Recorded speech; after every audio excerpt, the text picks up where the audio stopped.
మీరు ఆరుద్ర నక్షత్రం, అదేవిధంగా శ్రవణ నక్షత్రంలో జన్మించారా?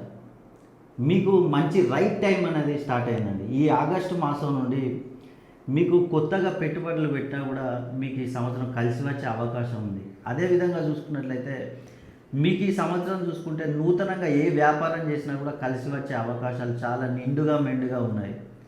మీరు పార్ట్నర్షిప్ బిజినెస్లు చేసినా కూడా మీకు ఈ సంవత్సరం కలిసి వస్తుంది. అదేవిధంగా మీరు ఎవరికైనా డబ్బులు ఇచ్చినట్లయితే ఆ డబ్బులు కూడా మీకు తిరిగి వచ్చే అవకాశాలు ఉన్నాయి. మీరు ఎవరి దగ్గరైనా డబ్బులు తీసుకున్నా కూడా కట్టే అవకాశాలు ఎక్కువగా ఉన్నాయి. రుణ బాధలతో బాధపడే వారికి ఈ సంవత్సరం రుణ బాధల నుండి విముక్తి. ఈ ఆరుద్ర నక్షత్రం అనేది మిథున రాశికి చెందింది. ఈ ఆరుద్ర నక్షత్రంలో ఆ పరమశివుడే జన్మించాడు. కాబట్టి ఈ ఆరుద్ర నక్షత్రంలో జన్మించిన వారికి, అదేవిధంగా ఈ శ్రవణ నక్షత్రం మకర రాశికి చెందింది. ఈ శ్రవణ నక్షత్రంలో ఆ విష్ణుమూర్తే జన్మించాడు. కాబట్టి ఈ రెండు నక్షత్రాల్లో జన్మించిన వారికి ఈ ఆగస్టు మాసంలో మీకున్న ఎలాంటి సమస్యలైనా కూడా తీరిపోయే అవకాశాలు ఉన్నాయి. కాబట్టి ఈ రెండు నక్షత్రాల్లో జన్మించి మీకేమైనా సమస్యలు ఉన్నట్లయితే ఒక్కసారి మీరు మీ పేరులో సంఖ్యాబలాన్ని పెంచుకున్నట్లయితే మీకున్న ఎలాంటి సమస్యలైనా తొలగిపోతాయి.